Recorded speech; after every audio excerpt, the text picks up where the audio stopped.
किसी लिखने वाले ने कहा है कि जब तक हम किसी को पूरी तरह गुड बाय नहीं बोल देते तब तक विरह यानी अलगाव की जो स्थिति है वो बनी रहती है।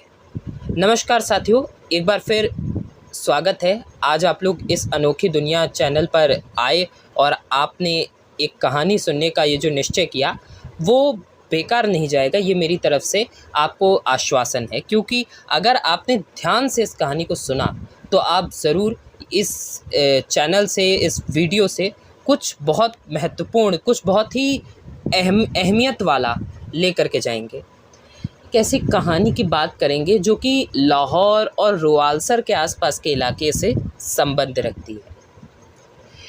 ये कथा उस समय की है जब यशपाल कहीं भ्रमण पर निकले थे और वो जो हिस्सा था भूमि का वो पहाड़ी इलाका था थोड़ा।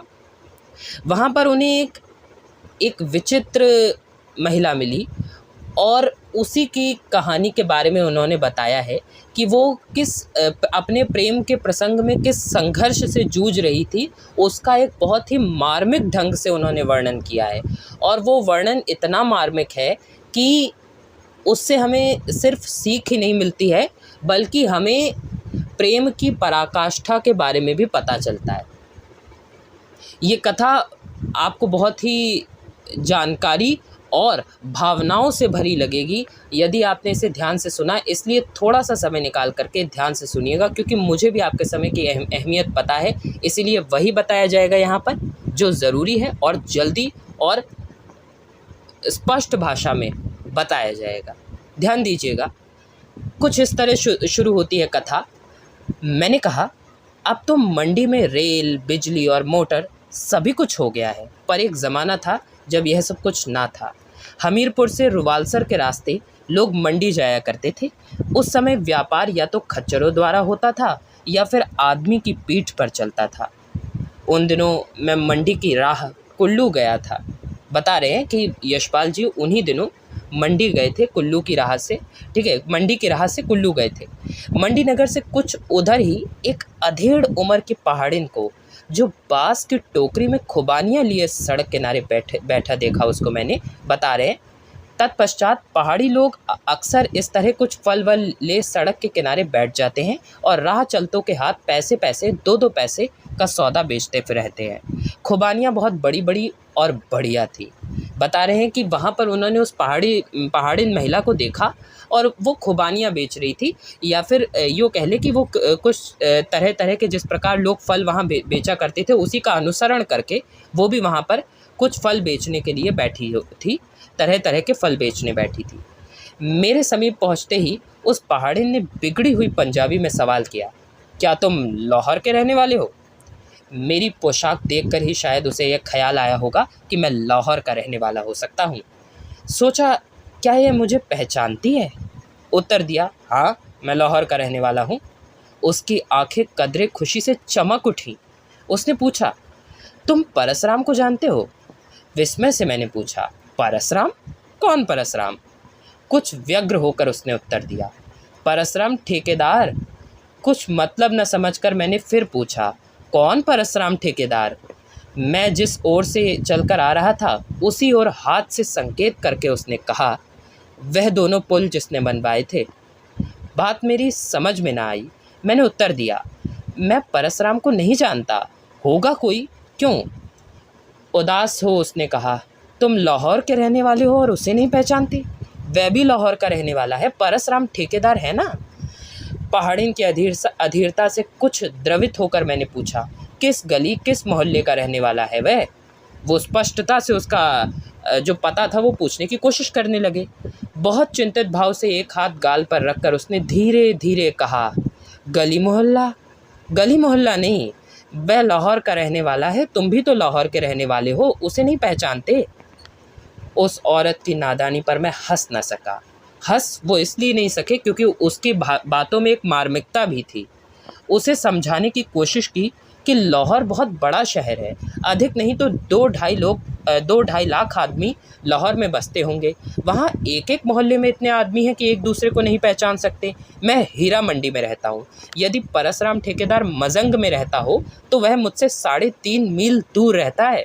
हालांकि वह भी लाहौर में रहता है और मैं भी लाहौर में रहता हूँ, और हम लोगों के बीच दूसरे लाखों आदमी रहते हैं।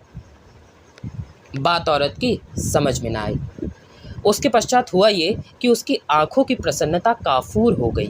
गाल पर हाथ रखकर धीमी आवाज में उसने कहा, वह लाहौर का रहने वाला है, लंबा है, गोरा गोरा, प्यारी प्यारी आंखें हैं, तुमसे कुछ जवान है, भूरा भूरा कोट पहनता है, रेशमी साफा बांधता है, वह लाहौर का रहने वाला है। मैंने दुखित होकर उत्तर दिया, नहीं, मैं नहीं पहचानता। उसकी टोकरी के पास उकड़ू बैठ खुबानियाँ चुन चुन कर मैं अपने रुमाल में रखने लगा। सहानुभूति के तौर पर मैंने पूछा, क्यों, तुम्हें उससे कुछ काम है क्या?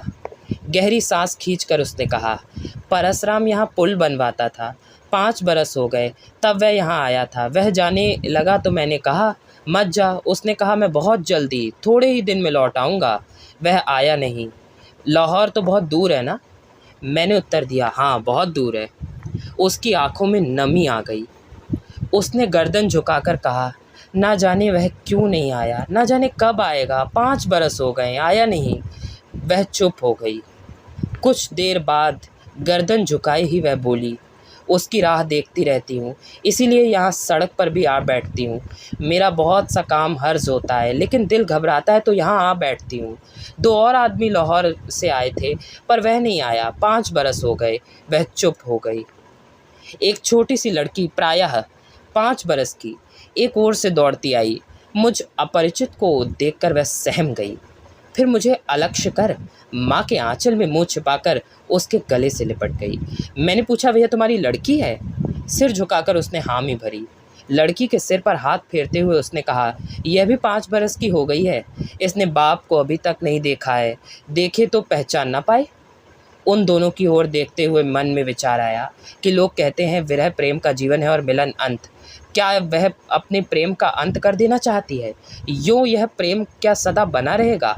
फिर ख्याल आया, यह स्त्री निर्लज है। क्या इसका प्रेम त्याग और तपस्या का उदाहरण नहीं है? पूछा, कितने पैसे हुए? उसने पूछा कि कितने पैसे हुए, जो फल उसने लिए उसके लिए कितने पैसे देने हैं? तो वो बोली कि नहीं, पैसे क्या, तुम लाहौर के रहने वाले हो, तुमसे पैसे क्यों? और दोनों हाथों की अंजलि से जितनी खुबानियाँ रुमाल में आ सकती थी उसने भर दी। समझ गया और औरत पैसे न लेगी। उसकी वह उदास सूरत मन में चुभी सी रह रही थी। उठकर जाते भी क्रूरता अनुभव होती थी। असबाब का खच्चर दूर निकल गया होगा, इस ख्याल से उठना ही पड़ा। एक अठन्नी निकाल आत्मीयता के भाव से बच्चे के हाथ में देनी चाहिए। औरत ने इनकार किया, परंतु मेरा भाव समझकर उसने बेटी को अनुमति दे दी। उन्हें छोड़ मैं बस्ती की एक धर्मशाला में जा टिका। कल्पना में वही सड़क के किनारे प्रतीक्षा में बैठी पहाड़ें दिखाई देती रही, मानो वही प्रतीक्षा में बैठ बैठकर वह अपनी शेष आयु व्यतीत कर देगी। सुबह धूप निकलने पर निकला, यानी कि सुबह धूप निकलने पर मैं निकला। पैर स्वयं उसी सड़क की ओर चलती है। वो बता रहे कि जब वो अपने धर्मशाला से निकले तो पैर उनके उसी सड़क की ओर अपने आप चल दिए। चट्टानों की आड़ में मोड़ घूमकर देखा, यह औरत अपने खेतों में निराई कर रही है। आने जाने वालों की आहट पा एक नज़र सड़क पर डाल लेती है। मालूम पड़ता है उसके व्यथा और श्रम से क्लांत शरीर को आशा की एक मंद लौ ने जीवित रखा है। यह मंद लौ है परसराम के लौट आने की आशा। मुझे देखकर उसके चेहरे पर एक फीकी सी मुस्कुराहट आ गई। हाथ की कुदाली एक तरफ डालकर वह बोली, क्या लाहौर लौट रहे हो? उत्तर दिया, नहीं, ऐसे ही घूमने चला आया। मैं उसके खेतों में चला गया। पूछा, परसराम यहाँ कितने दिन रहा था? पहाड़ी ने जवाब दिया, 8 महीने। कहता था जल्दी लौट आऊँगा, अभी तक नहीं आया, जाने कब आएगा। लड़की भी तो इतनी बड़ी हो गई।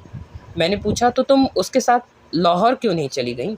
उसने गाल पर हाथ रखते हुए कहा, हाँ, मैं नहीं गई। परसराम ने तो कहा था तू चल, पर मैं नहीं गई। देखो मैं कैसे जाती, यहाँ पर सब काम कैसे छोड़ जाती। वह सामने खुबानियों के पेड़ हैं, वे नाशपातियाँ हैं, सेब हैं, 2 अखरोट हैं। मैं यहाँ से कहीं नहीं गई। एक दफ़ा जब मैं छोटी थी, मेरी मौसी मुझे अपने गाँव वहाँ नीचे ले गई थी। नीचे यानी कि घाटियों की तरफ, पहाड़ी इलाका है ना, तो नीचे की तरफ एक इलाका दिखाते हुए बोल रही है कि एक दफ़े जब मैं छोटी थी, मेरी मौसी मुझे अपने गाँव वहाँ नीचे ले गई थी। उसका घर बहुत दूर है, 10 कोस होगा। वहाँ बहुत वैसा है, ना ये पहाड़, ना ये ब्यास नदी की आवाज़, ना ऐसे पेड़, रूखा मालूम होता है। वहाँ मुझे बुखार आ गया था, तब मेरा फूफा पीठ पर लाद कर यहाँ लाया था। आते ही मैं चंगी हो गई। मैं कभी नहीं गई, लाहौर तो बहुत दूर है, वहाँ शायद लोग बीमार हो जाते हैं। परसराम के लिए मुझे बहुत डर लगता है, क्या जाने क्या हाल हो। हमारे यहाँ बीमार कभी ही कोई होता है, हो भी जाए तो हर दुजुलाहा झाड़ फूँक देता है। लाहौर में क्या कोई अच्छा झाड़ने वाला है? मैंने उत्तर दिया। इस लंबी स्पीच के बाद अब वो उत्तर दे रहे हैं, छोटा सा उत्तर। हाँ है, क्यों नहीं, बहुत से हैं। संतोष से सिर हिलाकर उसने कहा, अच्छा। सकुचाते हुए मैंने पूछा, परसराम के आने से पहले तुम्हारा ब्याह नहीं हुआ था? ब्याह तो हुआ था, उसने जवाब दिया, बहुत पहले। मुझे ब्याह कर यहाँ से मेरा आदमी तकू ले गया था। वहाँ मुझे अच्छा नहीं लगा, मैं बीमार हो गई। वहाँ मेरी सौत मुझे मारती थी। यहाँ लौट आई। मेरा आदमी कभी कभी यहाँ आकर रहता था। ब्याह के 3 साल बाद वह गुज़र गया। माँ के पास ही रही। मैंने परसराम से कहा था, यहाँ सब कुछ है, तू कहीं मत जा। वह कहता था, मैं जल्दी आ जाऊँगा। 5 बरस हो गए, वह अभी तक नहीं आया, देखो कब आए। अब तो 2 बरस से माँ भी नहीं है। चौथे दिन तीसरे पहर में फिर उधर से गुज़रा। ये तीसरी बार वो उधर से गुज़रे हैं। क्या हुआ? वह सिर झुकाए अपने खेत में काम कर रही थी। ऐसा वातावरण था और कुछ गुनगुनाती भी जाती थी। गाने की भी आवाज़ वहाँ पर थी। मैं क्षण भर खड़ा देखता रहा। शायद वह विरह का गीत गुनगुना रही थी या पिछले दिनों को याद कर रही थी। उसके ध्यान में विघ्न डालना उचित न समझा, लौट आया। मंडी में मैं सप्ताह भर ठहरा। कुल्लू के लिए चलने से पहले मैं उसे फिर एक दफ़े देखने के लिए गया। वह अपने खेत में अनमनी सी निराई कर रही थी। उसकी लड़की खेत से निकाली हुई घास को दौड़ दौड़ कर बाहर फेंक आती थी। मैंने कहा, आज जा रहा हूँ। उसने उत्सुकता से पूछा, लाहौर? मैंने कहा, हाँ, कुल्लू जा रहा हूँ, वहाँ से लाहौर लौट जाऊँगा। बड़ी आजीज़ी से उसने कहा, परसराम से मेरा संदेशा ज़रूर कहना दिन भर सड़क ताका करती हूँ, मैं बड़ी इंतज़ार में हूँ। 5 बरस हो गए, अब ज़रूर लौटा। तेरी लड़की तुझे पुकारती है, कहोगे ना? मैंने कहा, ज़रूर कहूँगा। अपनी बेटी को प्यार कर वह बोली, देख बाबू तेरे पापा के पास जा रहे हैं, बाप के पास जा रहे हैं। बाबू को सलाम कर, बाबू तेरे बाप को भेज देंगे। अच्छा कहकर मैं लौट पड़ा और फिर उधर न देख सका। ऐसा जान पड़ता था मेरी पीठ पर उसकी आंखें गड़ी जा रही हैं। मन में एक बेचैनी सी अनुभव हो रही थी। कह नहीं सकता परसराम के प्रति क्रोध था, पहाड़िन के प्रति करुणा थी, या परसराम से ईर्ष्या। यहाँ एक बात स्पष्ट ये भी कर देनी है कि ईर्ष्या इस भाव से भी हो सकती है, ज़्यादातर मत यही कहता है, इस भाव से ईर्ष्या हो सकती है कि परसराम को एक ऐसी निष्ठा वाली स्त्री मिली जो कि उसकी राह देख रही थी, और परसराम जो है वो कहीं और ही था। वो जो है उसके पास ऐसे वक्त पर भी नहीं था जब उसे उसकी सबसे ज़्यादा ज़रूरत थी। इस प्रकार ये मार्मिक कहानी और अद्भुत कहानी समाप्त होती है। आपने इसे ध्यान से सुना, उसके लिए आभार।